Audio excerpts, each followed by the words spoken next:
Beredar penceramah radikal yang ada UAS dan Felix Xiao, ini kata BNPT. Ustadz paling radikal di Indonesia, dan itu membuat saya kaget ketika saya membaca survei ini. Yang pertama adalah Habib Rizik Syihab, itu sudah undebatable, itu yang pertama. Yang kedua Felix Xiao, itu saya kaget. Yang nomor 2 Felix Xiao. Yang lebih kaget lagi nomor 3 Ustadz Abu Bakar Ba'asyir, itu nomor 3. Berarti itu di bawah rating saya Ustadz Abu Bakar Ba'asyir. Dan terkait list penceramah itu BNPT tidak pernah merilis. Jadi yang 180 penceramah itu, maaf saya potong, 180 penceramah itu bukan rilisan BNPT yang tersebar di WhatsApp group? Hoax itu. Oh itu hoax? Makanya dengan media kita harus mengajak masyarakat untuk dicerahkan agar jangan dan mengkritisi, agar jangan terprovokasi. Jangan dengan sedikit list. Nah, ini hoax. Nomor 4 itu Bahtiar Nasir. Nomor 5 Tengku Zulkarnain. Itu adalah 5 ustadz paling radikal di Indonesia. Saya kaget bukan kepala. Lalu kemudian saya melihat seperti apa kemudian penelitian ini. Yang paling penting adalah apa indikasi radikal yang dimaksud. Oh, ternyata kita baca di sana. Indikasi radikal adalah memperjuangkan syariat Islam atau misalnya berpegang pada Al-Quran dan Sunnah. Dan Majelis Ulama Indonesia pun bungkam 1000 bahasa. Dalam konferensi pers di mana ada MUI dan Abdul Somad, MUI malah terkesan memberi pembenaran.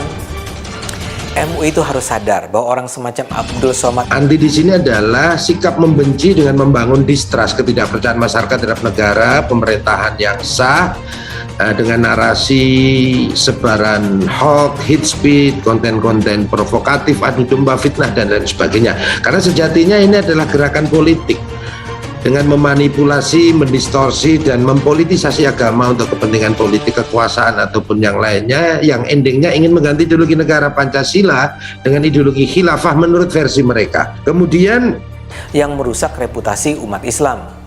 Islam akan jadi bahan tertawaan kalau kualitas ulamanya sepanjang ini.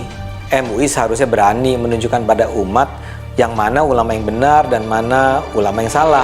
Warning ataupun statement ataupun arahan Bapak Presiden harus kita atensi bersama segenap elemen masyarakat bangsa dan negara, tidak hanya TNI Polri sebagai kewaspadaan nasional, karena paham radikalisme ini berpotensi pada setiap individu manusia. Nah ini yang kita tanggapi.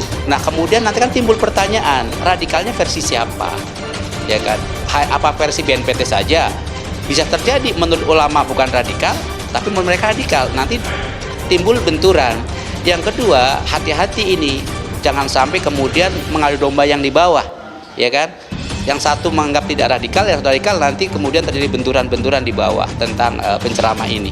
Jadi seharusnya memang duduk bersama, dikaji dulu. Ini sangat terburu-buru. Ya, sangat terburu-buru yang terkesan kemudian Islamofobi, terkesan kemudian ingin mengadu domba umat yang di bawah. Mengerti dari yang disampaikan Pak Presiden.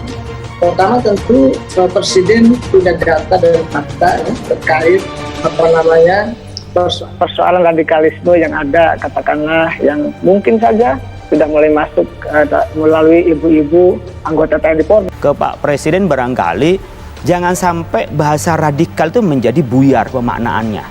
Nanti kalau buyar ini akan maknanya sendiri-sendiri. Orang-orang yang tidak paham dengan agama, apalagi punya ada gejala fobia terhadap Islam, maka ketika menyebut tadi kafir itu dianggap adalah dia akan menyerang. Tidak, itu hanya batasan orang yang beriman dan orang yang tidak beriman.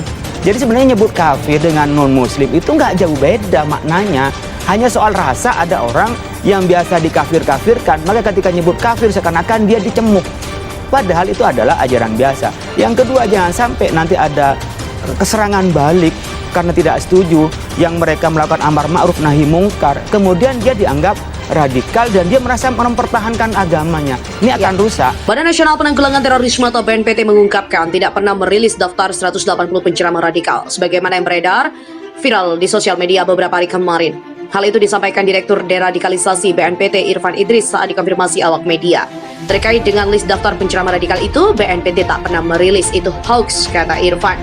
Lebih jauh, Irfan menegaskan BNPT tidak mempunyai wewenang merilis daftar nama penceramah atau ustadz radikal.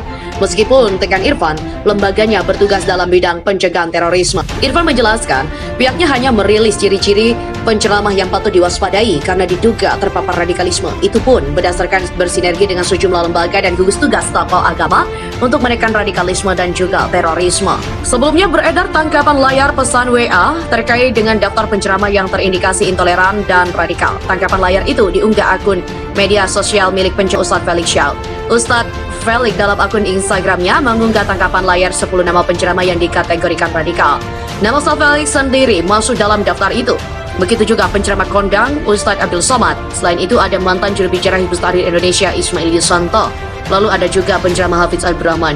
Ustadz Felix dengan unggahan itu juga menyertai tanggapannya. Dia mengaku namanya sempat masuk daftar pada 2017. Begitupun kini namanya muncul lagi, bahkan ada di nomor 2 di bawah Ismail Yusanto.